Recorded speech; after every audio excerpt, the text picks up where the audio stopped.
เขากำลังสิขึ้นหาเงินเนาะซึ่งวันที่เขาจะขึ้นคือเห็นบ่บอนที่มันมีหลังคาอยู่ถึงสุดๆนะเดี๋ยวเข้าไปกัน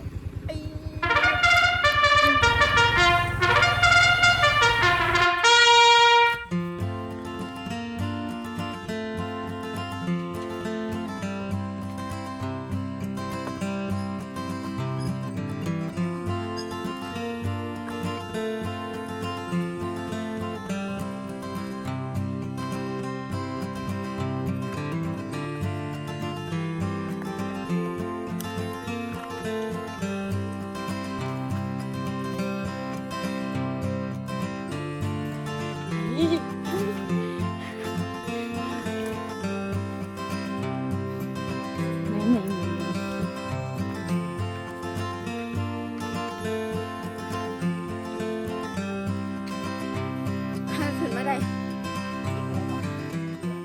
อีก450 เมตร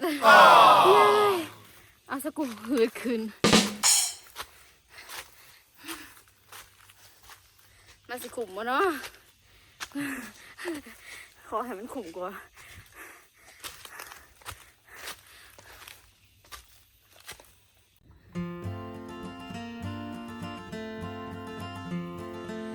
นี่เป็น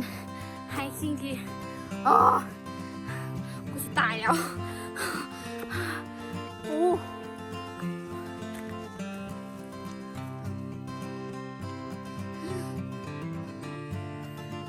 อีกหน่อยหนึ่ง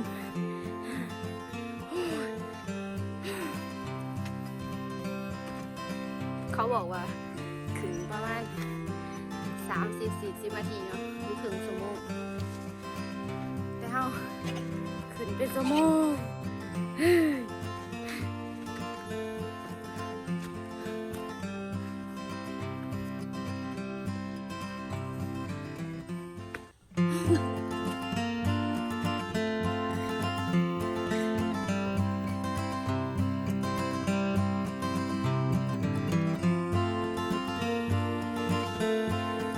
มาตั้งไกล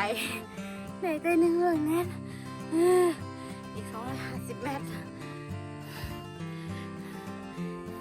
อะไรสู้ๆบอกตัวเอง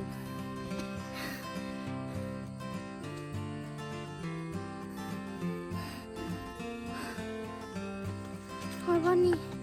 ทางเพียงแล้วเฮ้ยไปจะตลอดทางใครดี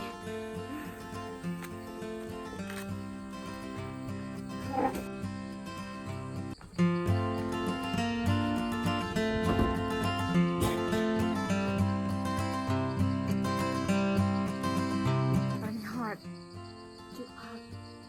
แล้ว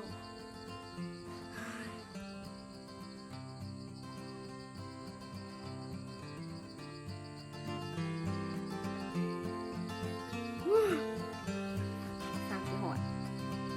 อีก200 เมตรอุ้ยยูอะไร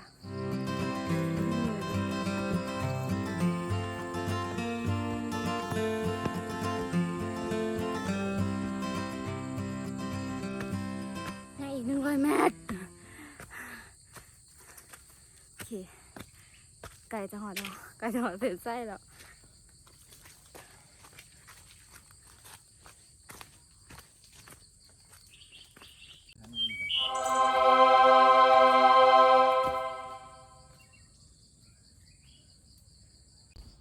รู้สึกว่างามบ่พี่น้องมันกะสิขุมอยู่ได้ เสียถาดไอโอดีนเบอร์อีก150 เมตรตอนนี้ก็5 โมงไปแล้วพี่น้องเอ้ยเช้าลงไปอีกกะ6 โมงครึ่งหรือถ้ายางลงมันอาจจะไวกว่ายางขึ้น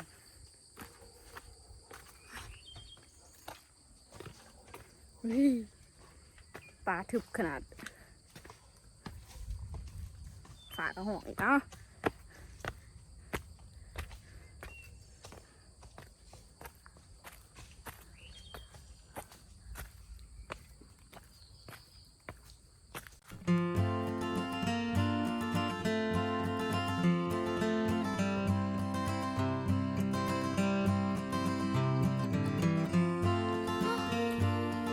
ายเมื่อกี้บอกว่า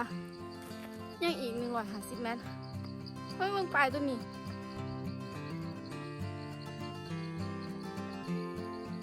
อีกตั้ง600 เมตร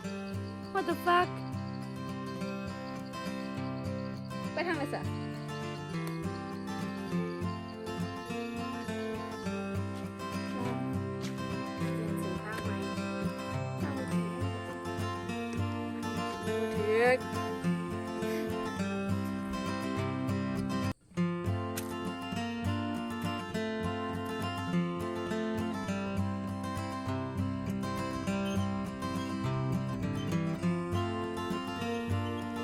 อะไร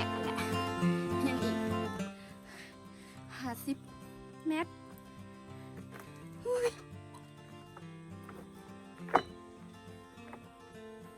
เจ้า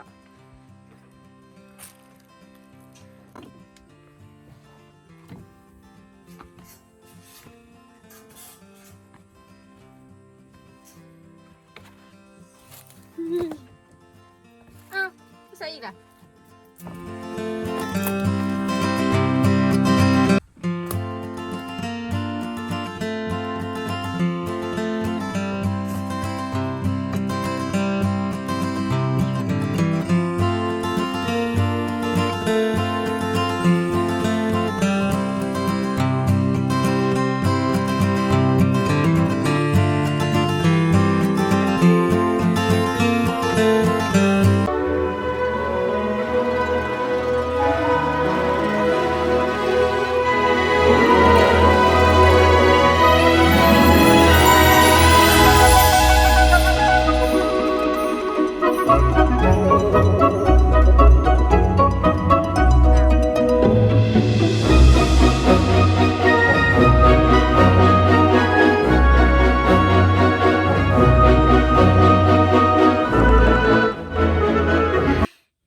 อีก13 เมตรก็สิฮอดแล้ว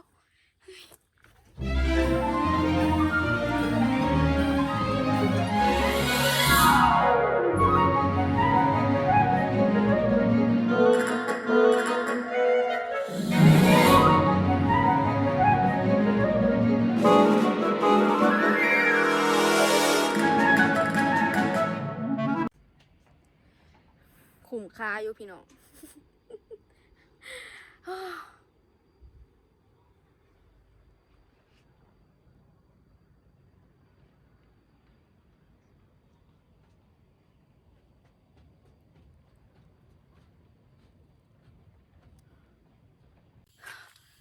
ตอนนี้6 โมงปลายเขาลงมาแล้วเกือบตาย